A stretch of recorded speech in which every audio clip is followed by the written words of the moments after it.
Satu jamaah haji Maluku Tengah gagal pulang karena sakit masih dirawat di Arab Saudi.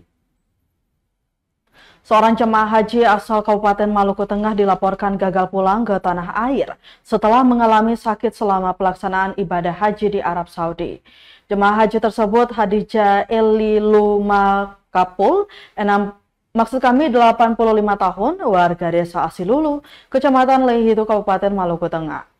PLH Kasih Penyelenggara Haji Kemenak Maluku Tengah Zulkarnain Asubandi mengatakan, Khadijah saat ini tengah dirawat intensif di Rumah Sakit King Arafat Jerman, Kota Madinah, Arab Saudi.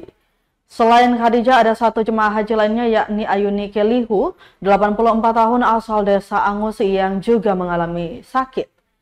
Namun Ayuni dirawat di Rumah Sakit Lemina, Kota Ambon. Ia menuturkan dalam perjalanan ibadah haji kali ini ada dua jemaah haji asal Maluku Tengah yang meninggal dunia.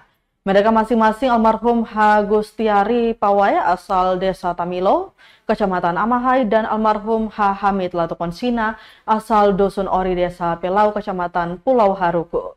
Keduanya telah dimakamkan di Mekah, Arab Saudi.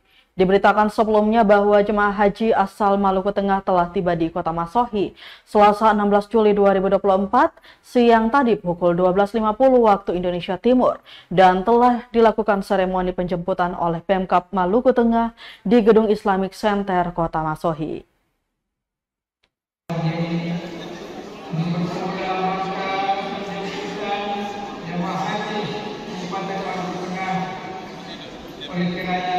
Sejarahnya mempoin-poin dan mudah-mudahan memberikan berkah rahmat hidayah. Download Tribun X sekarang, menghadirkan lokal menjadi Indonesia.